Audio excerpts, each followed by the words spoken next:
Thank you. As my students in here know, I'm always saying, don't battle the visual. The visual is stronger than you. You control the visual, and then I put clicks all over this thing like a clicking lunatic. So, ready. Do I click it? You have the clicker now. So Oh, I click through. I see. Uh-oh. the right arrow. Right arrow. I'm Jennifer Knox, and I'm here to tell you the story of salt liquors. We make herb and spice infused seasoning sugars and salts together with my husband and my partner, Colin Switzer. And we don't use any desiccants, no MSG, no silicone dioxide, no chemicals. And it says right on the jar, no creepy shiznit. So how do we make this stuff? Well, first, we always use whole spices and whole herbs when we can get them. Whole spices and whole herbs when we can get them. And that's because it's often in the grinding mills that contamination takes place. So we use them whole whenever we can get them. And then we dehydrate them, which can take anywhere from, let's say with parsley, a couple of hours, to radishes, which take 3 days. And then we grind them up, either in a mortar and a pestle or something electric. And then we whip it around together with the spice and the sugar in a Cuisinart. I know what you're thinking. Why do you do that? Right? It's nuts. It's like something that they used to do in medieval times. And we have spices now in the grocery store, so why do you go that far to do that? And I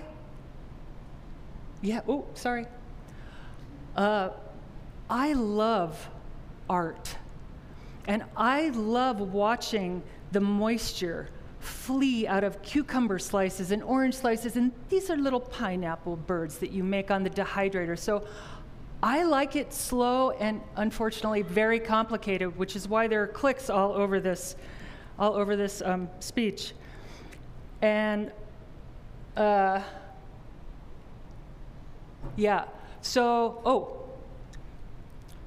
sorry. Somebody came up to the booth once and said, I heard you all just take spices from other places and pour them into the jars and put your label on it.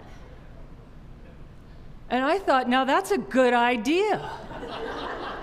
That's a business idea. Why didn't I think of that? And it's probably because I have a master's degree in poetry writing. And I don't know the exact figure, but I will tell you there is little to no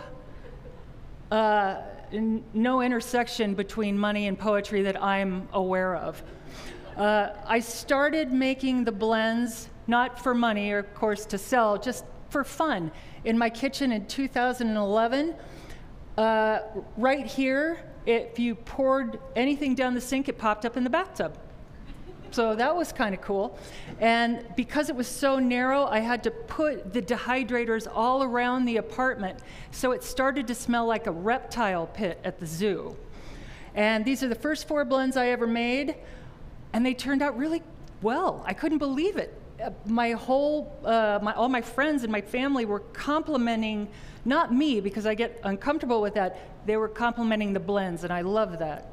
And then this woman who I work with, Jen Edwards, who I call Miss Bossy Pants, said, my husband will only eat meatloaf with What's a Matterhorn now.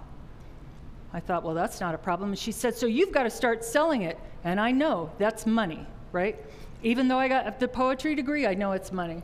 So I went to Brooklyn Flea for one day, and I made $3,000, which is more than I've ever made at a poetry reading. So you know I was hooked. I couldn't believe this was happening. And then I met my husband at a barbecue in Brooklyn, and I had gotten my undergraduate degree at the University of Iowa, and I forgot how nice Iowa guys are. They're so cute and just lovely. And so we hooked up, and we had a long distance thing for a while, and then he saw the dehydrators in my apartment. He said, this would be easier to do in Iowa. So when I got here, he invented stuff that's really simple, like crop duster, which is ground salt and pepper. And when he suggested it to me, I said, that's stupid. Nobody will ever buy that. But it was a great idea. And then one of our fails was this idea for a mascot for salt liquors, which we called him the Salt Elf. And I asked one of our best customers once, what do you think of the Salt Elf? And she said, yeah, that's really creepy, isn't it? So not everything works. Colin also was able to figure out how we can reach people at the farmer's market. Remember, we're selling things that people don't know what they are, and we're asking them to take them home and put them on their food. We didn't know how to do it. Please drink this. What are you supposed to do with it? And Colin knew that you give them a sample, because samples can sell it. And we probably could write a book about people's reaction to suggesting, here, try some food that you don't know what it is. You get a really strong reaction, but she doesn't. She always gets a very nice reaction. And these are the little cups we use now to let people try the blends.